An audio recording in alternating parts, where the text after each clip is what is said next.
하나님 말씀 요한복음 19장에서 10장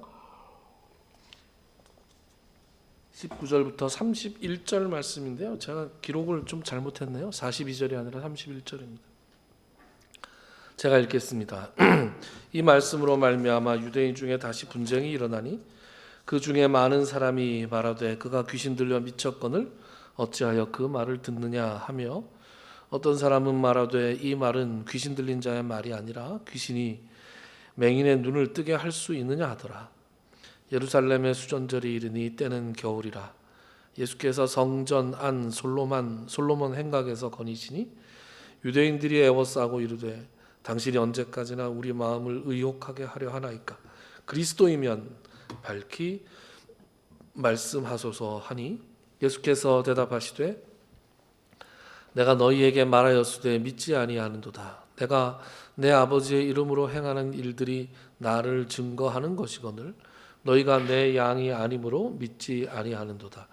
내 양은 내 음성을 들으며 나는 그들을 알며 그들은 나를 따르느니라. 내가 그들에게 영생을 주노니 영원히 멸망하지 아니할 것이요 또 그들을 내 손에서 빼앗을 자가 없느니라. 그들을 주신 내 아버지는 만물보다 크심에 아무도 아버지 손에서 빼앗을 수 없느니라. 나와 아버지는 하나이니라 하신대 유대인들이 다시 돌을 들어 치려 하거늘. 아멘. 오늘은 요한복음 10장을 세 번째 살펴볼 시간입니다. 예수님께서는 당신을 선한 목자로 소개하고 계시죠. 양들이 목자를 따르는 것은 그들이 목자의 음성을 알기 때문이다. 목자의 음성을 듣고 따르는 양들은 목자로부터 먹을 것도 얻고 마실 것도 얻고 나아가서 영원한 생명을 얻게 된다 라고 말씀드렸습니다. 그리고 양들이 생명을 얻게 하기 위해서 예수님께서는 당신의 목숨까지 던지셨다. 그 목숨값으로 우리는 용서를 받았고 하나님의 자녀가 되었고 영원한 생명을 얻었습니다. 그러니까 우리가 어떻게 살아야 된다? 이 선한 목자 되신 예수님과 그분이 주시는 영생을 증거하는 삶을 살아야 한다. 그랬죠.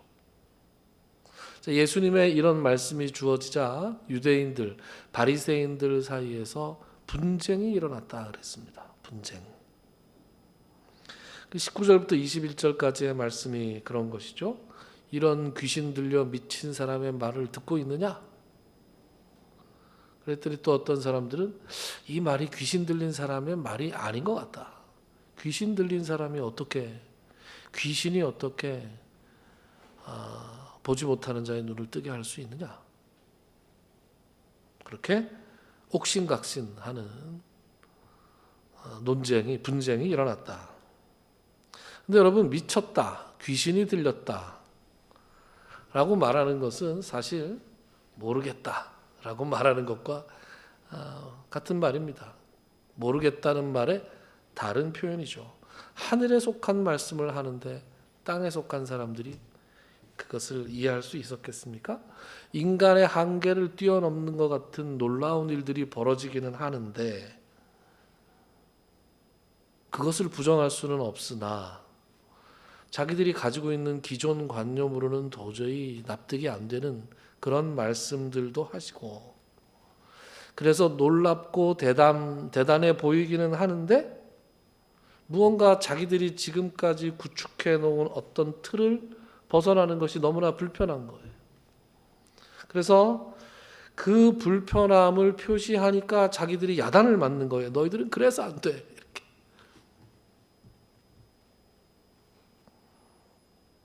이래가지고는 더 이상 자기들이 지금까지 구축해 놓은 그런 권위 그리고 자기들이 누리고 있는 이익을 더 이상 누릴 수 없는 것 같은 거죠.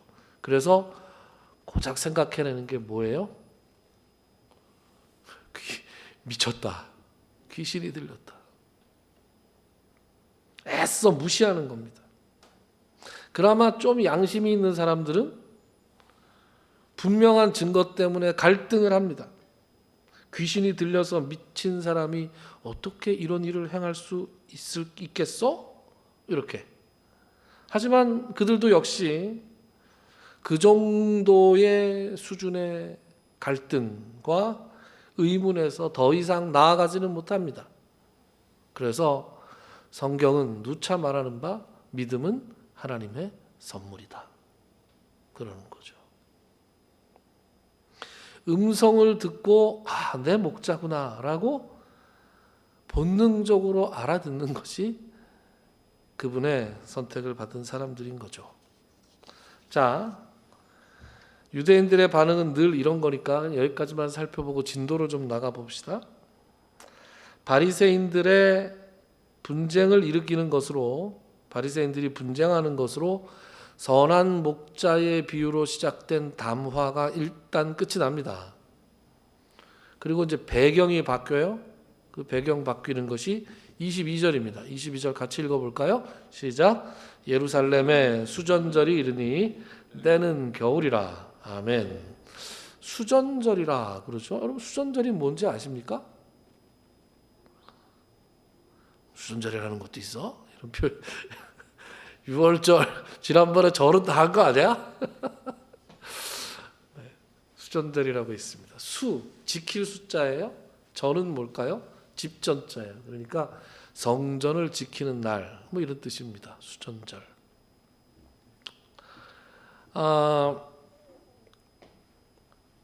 지금 22절부터의 말씀은 배경이 수전절이다 이런 얘기죠. 그럼 21절까지는 배경이 뭐였어요? 초막절이었죠. 네, 초막절이 계속 이어져 왔습니다. 여러분 6월절은 봄이에요. 그리고 초막절은 가을입니다. 그리고 수전절은 겨울이라고 지금 나와 있죠, 그죠? 네. 이렇게 외우시면 쉬워요. 6월절은 봄, 초막절은 가을, 추수하고 관련이 있으니까. 그리고 수전절은 겨울입니다. 그러니까 21절과 22절 사이에는 약 2, 3개월간의 간격이 있습니다.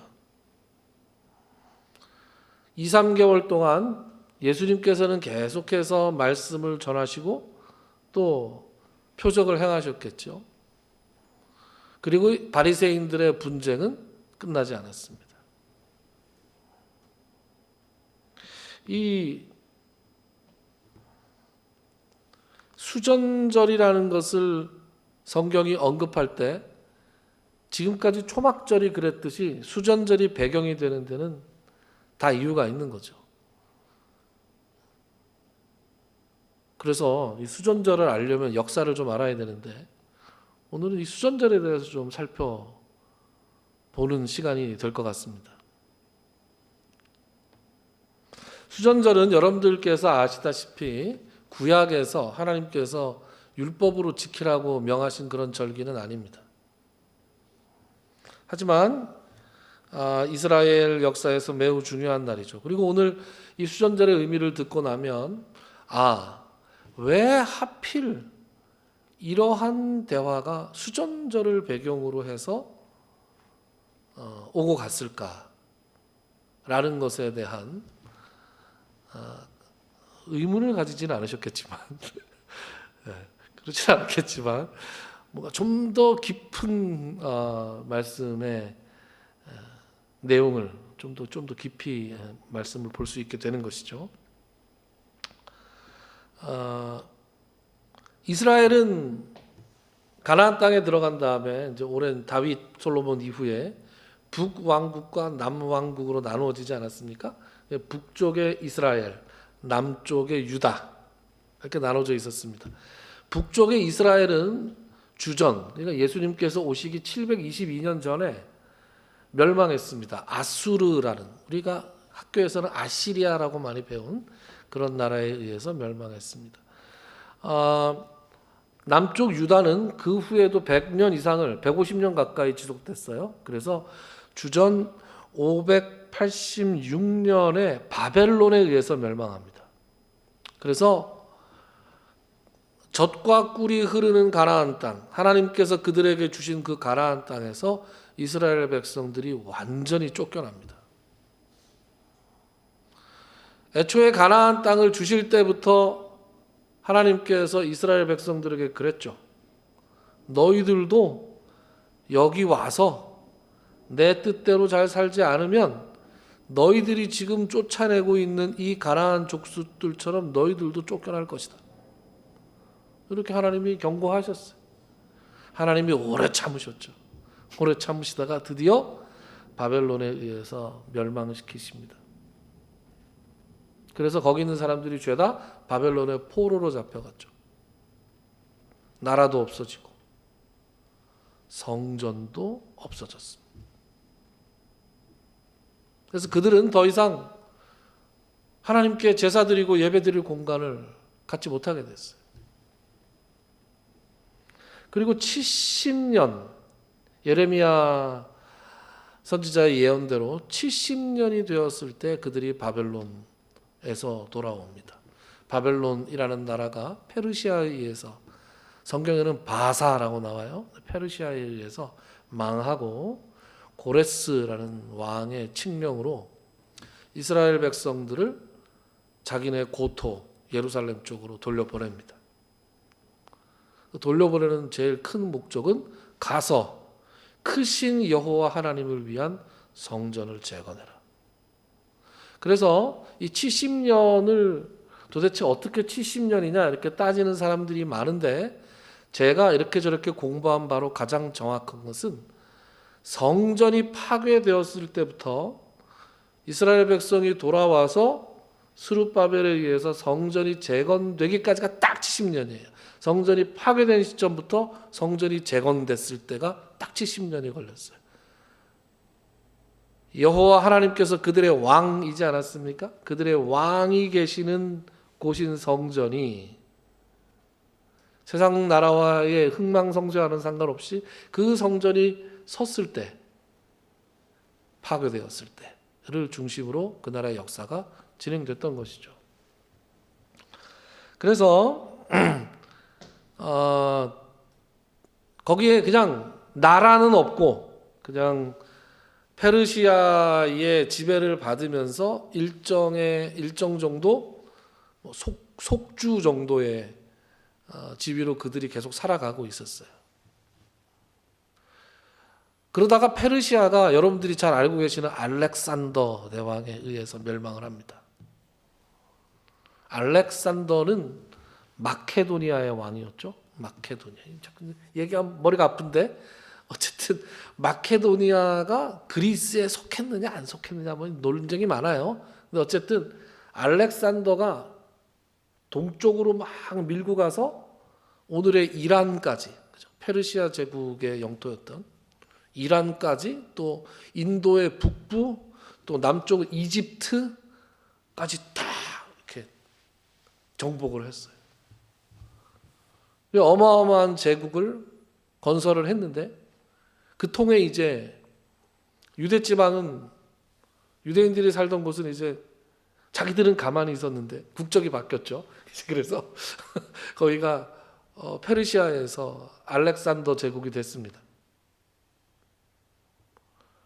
그런데 이 알렉산더가 굉장히 젊은 나이에 죽잖아요. 20대에 죽는 걸로 알고 있습니다. 10대의 왕이 됐고,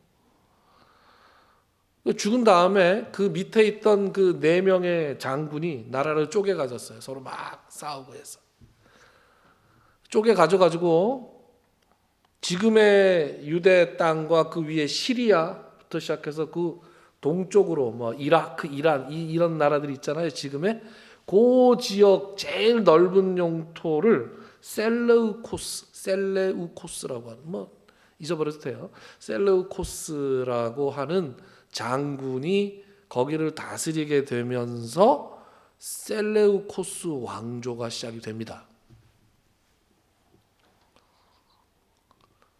이 셀레우코스라는 장군, 이 왕은 유대인들에게 굉장히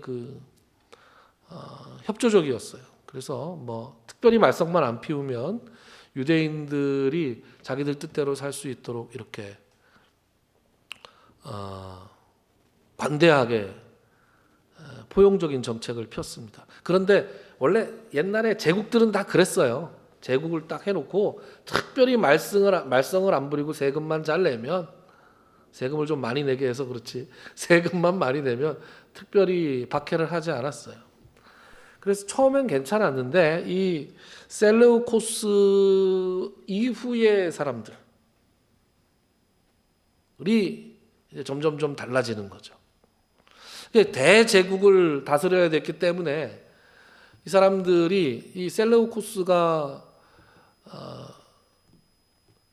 전 제국에다가 시행했던 정책은 그리스어를 공용어로 써야 된다였어요. 그래서 예수님 시대까지 그 헬라어, 헬레니즘 문화가 만연했던 거예요. 그래서 공식어가 그리스어였습니다. 셀레우코스가 요구했던 것은 그 정도였는데 밑으로 내려가면서 점점 더 강화가 됐고, 오늘 이제 문제가 되는 주전 167년, 요 연대는 기억하세요. 주전 167년. 예수님 오시기 167년 전이죠. 그때 엄청난 일이 일어납니다. 이 셀레우코스 왕조의 8번째 왕이었던 안티우코스, 이름 벌써 안 좋죠? 안티가 뭐야, 안티가. 그죠? 이름이 벌써 안 좋아요. 이 안티우코스 4세라는 사람이 굉장히 변덕스럽고 굉장히 포악하고 굉장히 과시욕이 강했습니다. 이런 사람이 나타나면 세계 역사가 요동을 치는 거예요. 그죠? 누구 생각이 딱 나잖아요, 지금.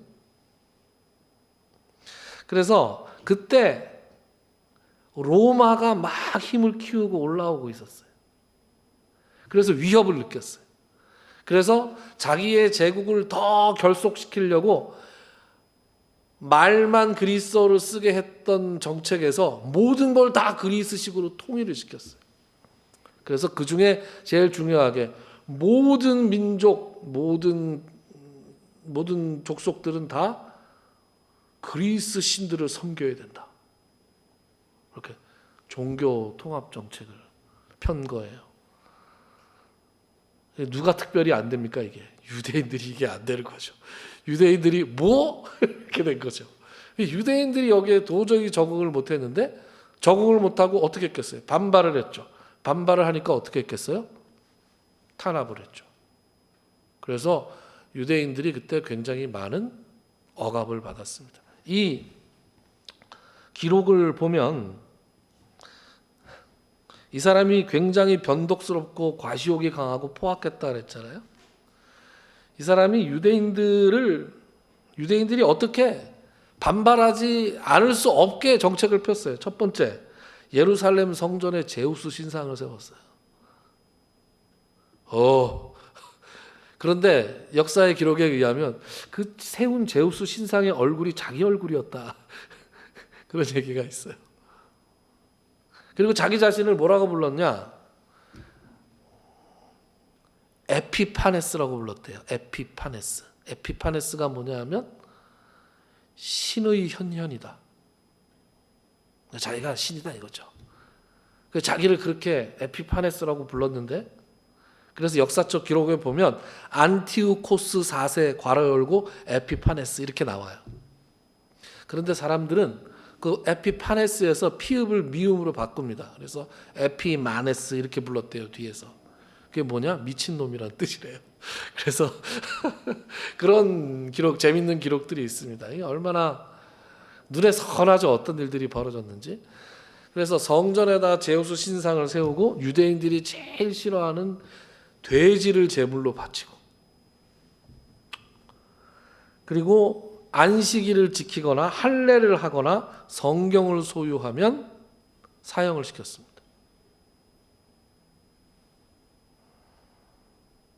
그리고 유대인들에게 그리스 신들에게 제사 지낼 것을 강요했습니다. 일제시대 때 신사참배 생각나는 거죠.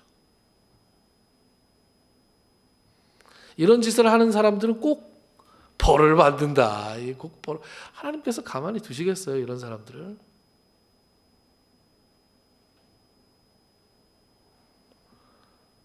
그래서 결국 주전 167년에 제사장 가문이었던 사람들이 무장 반란을 일으킵니다. 그리고 그 무장 반란에서 성공을 해요. 성공을 해서 셀레우코스 왕조를 완전히 쫓아내고 성전을 탈환하고 자기들의 왕조를 세웁니다. 그 167년이에요. 주전 167년. 그때 이 반란에 주동을 했던 사람이 그 유명한 마카비예요. 마카비 들어보셨죠? 안 들어보셨습니까? 마카비. 그리고 그 마카비의 이 마카비의 그 후손들이 세운 왕조가 하스몬 왕조라는 왕조예요. 이 왕조가 한 100년 갔단 말이에요. 졸리죠? 근데 재밌는 얘기인데 이런 게. 근데 이 하스몬 왕조가 한 100년 갔어요. 그러니까 이제 주전 60년대로 온 거 아니에요? 그때 어떤 일이 있었냐? 이 하스몬 왕조의 제일 끄트머리 두 왕자가 서로 왕이 되겠다고 싸웠습니다. 전형적으로 나라가 망하는 거죠, 이렇게. 그러니까 둘이서 내전을 막 옥신각신 하다가 이게 결판이 안 나니까 어떻게 되냐? 근처에 로마의 실세, 근데 로마가 막 절정에 막 오르고 있을 때란 말이에요. 로마의 장군 폼페이우스라고 하는 사람에게, 그 사람이 그 옆에 있었는데, 옆쪽에 그 군대가 주둔하고 있었는데, 거기 사람을 보내서 우리 둘 중에 누가 왕이 돼야 될지 좀 심판을 해주십시오. 판단을 해주십시오. 요청을 했어요. 외세를 끌어들인 거죠. 여러분, 대한제국이 멸망하던 그 그림이 딱 펼쳐진 겁니다. 그래서 폼페우스가 그래? 아유, 그럼 내가 그럼 판단을 해주지. 쓱 들어갔어요. 폼페우스가 딱 들어와서 환영을 했는데 이 사람이 무장을 한 채로 칼을 친 채로 말을 탄 채로 예루살렘 성전 안으로 떠벅떠벅 들어갔어요. 그걸 보고 사람들이 기겁을 했죠. 그리고 손 안 대고 손도 안 대고 피도 안 흘리고 폼페우스가 예루살렘을 접수합니다. 아주 전형적으로 나라를 말아먹고 팔아먹은 거예요. 그렇게 해서 주전 63년에 하스몬 왕조가 멸망을 하고 유대는 로마의 속국이 됐습니다. 그렇게 60년 이상을 지금 달려온 거예요. 그리고 예수님이 이때 활동을 할 때 30 가까이 되셨을 때니까 거의 100년 가까이 되는 역사가 흘러온 거죠. 여러분, 다시 마카비의 혁명으로 돌아가서 마카비가 성전을 탈환하고 이 왕조, 이방인들을 몰아낸 다음에 제일 먼저 했던 일이 뭐였겠습니까? 성전을 깨끗하게 하는 거였겠죠. 그 성전을 깨끗하게 청소를 하고, 그리고 성소에 불을 밝히는데 이 아무 불이나 밝힐 수가, 아무 기름이나 쓸 수가 없었어요. 그런데 앞뒤를 다 자르고 얘기하면 그 기름이 딱 하루 분량만큼 그 성소에 불을 켤 수 있는 기름밖에 없었대요. 그래서 그 기름을, 그 구별된 거룩한 기름을 다시 만들어내려면 당시에 8일이 걸렸답니다. 8일. 근데 여기서 기적이 일어난 거예요. 성소의 불은 한번 켜두면, 한번 켜면 꺼지면 안 되거든요. 근데 기름은 하루치밖에 없다. 그런데 어쨌든 하루치라도 켜놓자 하고 8일 동안 기름을 만들 준비를 했는데 여기서 기적이 일어났는데 무슨 기적이 일어났겠어요? 이 하루치 기름이 8일 동안 꺼지지 않고 탄 거예요.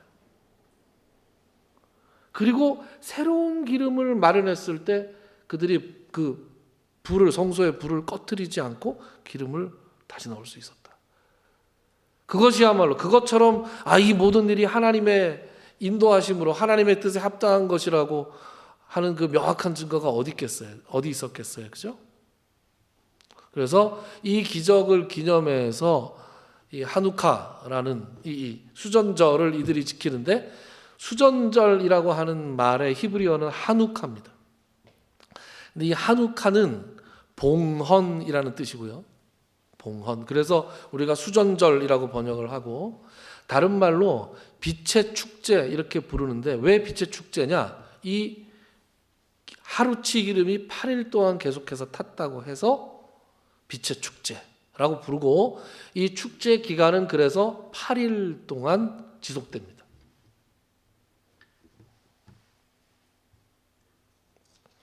요즘도 이스라엘 백성들이 이스라엘이 요즘도 유대인들이 아주 기쁘고 성대하게 치르는 명절이 있으면 한우카예요. 우리나라로 치면 광복절이죠. 그래서 굉장히 성대하게 치른다고 합니다. 하필 이것이 겨울 12월 달이잖아요. 양력으로는 12월 달. 뭐하고 비슷하게 겹칩니까? 크리스마스하고 겹치죠. 그래서 유대인들은 정통 유대인들, 예수님을 믿지 않는 유대인들은 크리스마스는 그냥 중국 음식 먹으러 가는 휴일 정도로 생각을 하고 이 사람들은 12월 달에 크리스마스에 버금가는 축제를 가집니다. 바로 한우카인데 그래서 메리 크리스마스, 해피 크리스마스 대신에 이들은 만나면 해피 한우카 하고 인사하면서 8일 동안 축제를 치른다고 그래요. 여러분, 여기서 우리는 기가 막힌 아이러니를 하나 보게 됩니다. 유대인들이 지금 기념하고 있는 것이 뭐예요? 더러워진 건물 성전을 청소하고 다시 하나님께 봉헌한 날을 기뻐하며 축제를 벌이고 있잖아요. 그런데 정작 그 성전의 주인이시고 그 성전 그 자체이신 예수님께서 지금 그들 앞에 있는데 그분은 알아보지 못하는 아이러니가 있는 거예요. 예수님은 이 성전을 헐라 내가 사흘 만에 다시 일으키리라 하시면서 당신의 몸이 참된 성전이라는 것을 선포하셨던 분 아닙니까? 유대인들은 껍데기뿐인 건물 성전을 깨끗하게 했다고 등불을 켜고 난리 법석을 떨고 있지만 정작 그 성전이 상징하던 참 빛 되신 예수님은 몰라보고 있는 겁니다. 본질은 놓치고 박제된 역사만 붙들고 있는 종교의 비극이 여기서 여실히 드러나는 것이죠. 여러분, 한편 마카비는 어떤 존재였을까요? 마카비는 이스라엘 백성들에게 어떤 존재로 여겨졌을까요? 아마 메시아적인 존재로 여겨지지 않았을까요? 기록에 의하면 마카비 자신은 스스로를 메시아라고 생각한 적이 없습니다. 하지만 마카비로 호가호위하는 사람들이 있을 거 아니에요. 마카비라는 이름을 앞세워서 먹고 사는 사람들이 많지 않았겠습니까? 그 사람들은 달랐겠죠. 원래 인간의 역사라는 건 처음에는 순수한 이상으로 시작했다가 시간이 지나면서 권력과 탐욕만이 남는 경우가 허다하잖아요. 그래서 100년이 지났을 때는 서로 싸우다가 외세의 나라를 팔아먹는 일이 일어났던 거죠. 여러분, 마카비의 업적은 참 놀라운 것이었습니다. 무엇보다도 성전을 탈환해서 성전을 청소하고 성전을 봉헌했습니다. 동시에 외세를 몰아냈고 평화를 가져왔어요. 100년간의 평화가 있었습니다. 물론 마지막은 좀 싸우긴 했지만 여러분 100년이라는 거 엄청나게 긴 세월 아닙니까? 인간에게? 제가 100년이라는 거 우리 100년 전에 뭐 했어요? 우리? 일제시대였어요. 우리는 나라가 없는 민족이었습니다. 나라가 없는 민족이 100년 후인 지금에 뭘 해도 세계에서 10등 안에는 들은 그런 놀라운 나라가 됐죠. 대통령이 바뀐 다음에 나라가 바뀌는 거 보면 참 이 100년이라는 세월이 어마어마한 세월이다. 1년, 2년, 3년, 4년, 5년 어떤 사람이 리더가 라느냐에 따라서 나라가 망해 가기도 하고 그 좋던 나라가 망하기도 하고 그 이상했던 나라가 좋아지기도 하고 그러는 게 인간의 역사인 것 같아요. 마카비 왕조가 무너지는 것을 보면서 바리새인들과 율법을 아는 사람들은 어떤 생각을 했겠습니까? 마카비가 메시아가 아니었던 건 맞는 것 같아. 일단 마카비는 레위 지파잖아. 마카비는 레위 지파였어요. 그 제사장이었다 그랬잖아요. 그런데 성경을 보면 메시아는 어느 지파에서 나온다고요? 유다 지파에서 나오게 되어 있죠. 유다 지파 다윗의 자손이 메시아였어요. 마카비가 메시아가 아니었나 봐. 그러면 우리에게 앞으로 오실 메시아가 있어. 메시아를 기다려야 돼. 지금 그런 상황에서 그런 것이 그 메시아 대망이라는 것이 그렇게 지속되면서 지금 있는 거예요. 지금 예수님께서 말씀을 전하시고 계시던 그 상황이 바로 이런 역사적인 맥락을 가지고 있었던 그 메시아 대망 사상이 팽배해 있던 그런 시대였단 말이죠. 그때 후보가 나타난 거예요. 와, 이분이야말로 메시아가 아니실까? 우리가 기다리던 그분이 아닐까? 그래서 수전절에 한우카 이 행복한 광복절에 그러나 여전히 그들은 제대로 된 광복절을 지낼 수가 없었죠. 왜 그래요? 로마에 압제해 있잖아요, 지금은. 그러니까 이 로마로부터 마카비가 셀루코스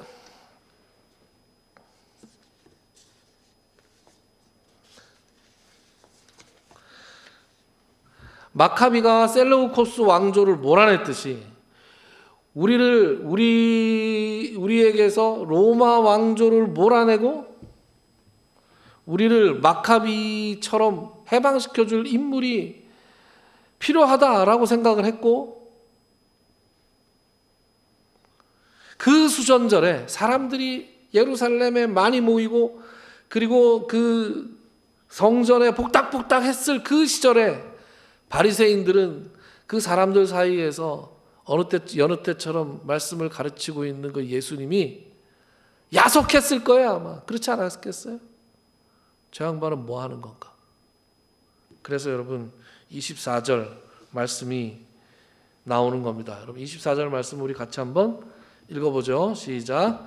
유대인들이 애워싸고 이르되 당신이 언제까지나 우리 마음을 의혹하게 하려 하나이까? 그리스도이면 밝히 말씀하소서 하니. 아멘. 여러분 유대인들의 심정이 이해가 가십니까? 어떻게 해서든 로마를 몰아내고 여기에다가 다시 한번 다윗과 솔로몬의 영광을 다시 회복해야 되겠다라고 얘기하는 사람에게 예수님은 굉장히 야속한 존재였을 거예요. 그래서 이 사람들은 지금 하필이면 그 수전절에 그 한우카에 때로 몰려와가지고 예수님한테 다그치듯이 묻고 있는 겁니다. 그 결단을 촉구하는 거죠. 마카비가 셀레우코스의 군대를 몰아내고 성전을 깨끗하게 했던 것처럼 당신도 로마의 군대를 몰아내고 우리를 해방할 영웅이냐? 이렇게 물어보는 것이죠. 제발 확실하게 말을 해서 기면 기고 아니면 아니라고 말을 해달라. 더 이상 헷갈리게 하지 말아달라. 이렇게 요구하고 있습니다. 하지만 예수님은 그들이 원하는 군사적 승리의 언어로 답하지 않으십니다. 대신에 너희가 내 양이 아니기에 내 음성을 못 알아듣는구나 라고 말씀하시면서 그들의 기대를 훌쩍 넘어서는 선언을 하십니다. 그것이 28절이에요. 28절 같이 읽죠. 시작. 내가 그들에게 영생을 주노니 영원히 멸망하지 아니할 것이요 또 그들을 내 손에서 빼앗을 자가 없느니라. 지금 유대인들이 원하는 건 뭡니까? 목숨을 걸고 로마와 싸워줄 리더예요. 그것이 하나님을 위하는 길이고 성전을 지키는 유일한 방법이라고 믿었습니다. 그런데 예수님은 뭐라고 얘기하세요? 내가 목숨을 너희에게 주겠다. 내가 너희들을 위해서 목숨을 버리겠다. 아니 목숨 버리지 마시고 목숨 걸고 싸워달라니까요 지금. 그래서 너희에게 영원한 생명을 얻게 하겠다. 아니 영원한 생명은 됐고요. 지금 이거나 좀 어떻게 해결을 해 주십시오. 좀 이렇게 얘기하고 있는 거예요. 그리고 나와 아버지는 하나이다. 이런 말씀을 하시는 거예요. 여러분, 여기서 우리는 유대인들의 간절함을 좀 들여다볼 필요가 있습니다. 유대인들을 그냥 바보 같은 애들, 영적으로 무지한 애들, 그냥 유대인들을 그냥 뭐라 그래요? 그냥 도대체 뭔가 알아듣지 못하는 그런 먹통들로만 생각할 게 아니라, 유대인들도 나름 진심을 가지고 간절함으로 이렇게 지금 접근하고 있는 거 아니었겠나, 이런 생각도 해봅니다. 둘 다 사실이겠죠. 그들 딴에는 그들이 하나님을 사랑하지 않아서 이런 요구를 한 게 아니었어요. 나라를 찾고 성전을 정화하고 싶어 했던 그들의 열심은 상당히 진심이었을 것입니다. 다만 그 마음이 너무나 절박했기 때문에 지금 당장 눈앞에 고통이 해결되는 것만이 하나님의 유일한 응답이라고 믿어버리는 것이에요. 그들에게는 메시아는 반드시 로마를 몰아내는 영웅이어야만 했던 것입니다. 저는 이들의 모습에서 우리들의 모습을 발견하곤 합니다. 우리는 하나님께 우리를 인도해 달라고 백지의 정답지를 내는 것이 아니라, 우리에게 우리가 원하는 정답지, 하나님 이대로 해주세요 라는 정답지를 내밀 때가 너무 많습니다. 우리의 먹고 사는 문제, 우리의 건강 문제, 우리의 자녀 문제, 주님께서 우리의 이 절박한 사정들을 결코 가볍게 여기지 않으심에도 불구하고, 우리는 우리의 그 간절함이 너무 강한 나머지 마치 주님이 그것만을 해결해 주기 위해서 우리에게 존재하시는 분인 것처럼 생각하고 살아갈 때가 너무나 많다는 것이죠. 예수님을, 하나님을 우리의 틀 안에서, 우리의 한계 내에 가두면서, 주님 반드시 이러한 방식으로 이러한 시기에 해결을 해 주셔야만 합니다.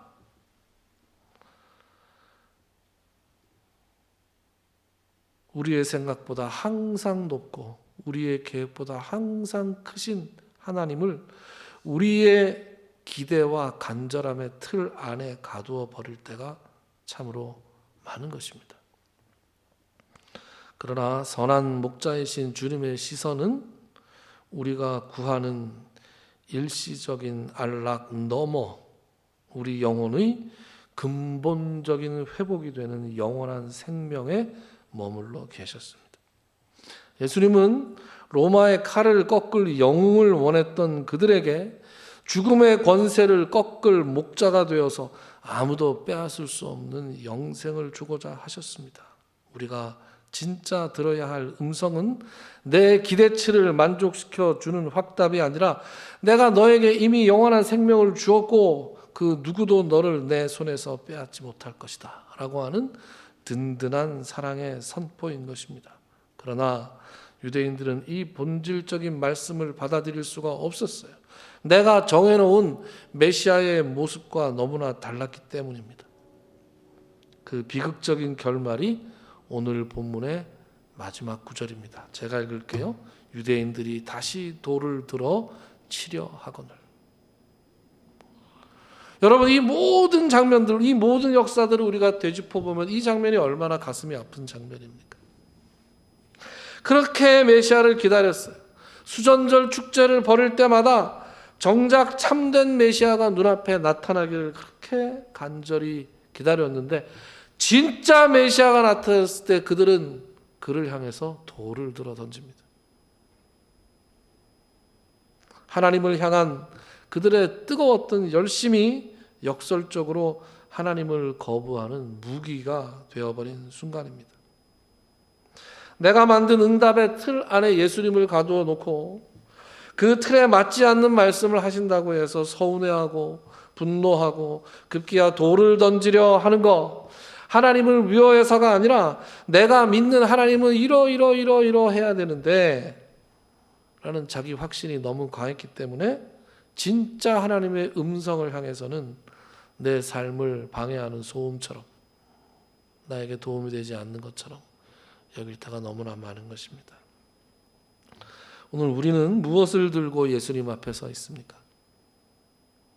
내 간절함을 내 방식대로 들어주지 않는다고 서운함 속에 들어 올린 나만의 돌을 꽉 쥐고 있는 것은 아닙니까? 아니면 내 기대를 뛰어넘어서 나를 영생의 길로 인도하시는 목자를 신뢰하면서 그분께 나의 모든 것을 맡기는 양의 귀를 열고 있는 것입니까? 우리의 간절함이 주님을 향한 돌이 되지 않았으면 참 좋겠습니다.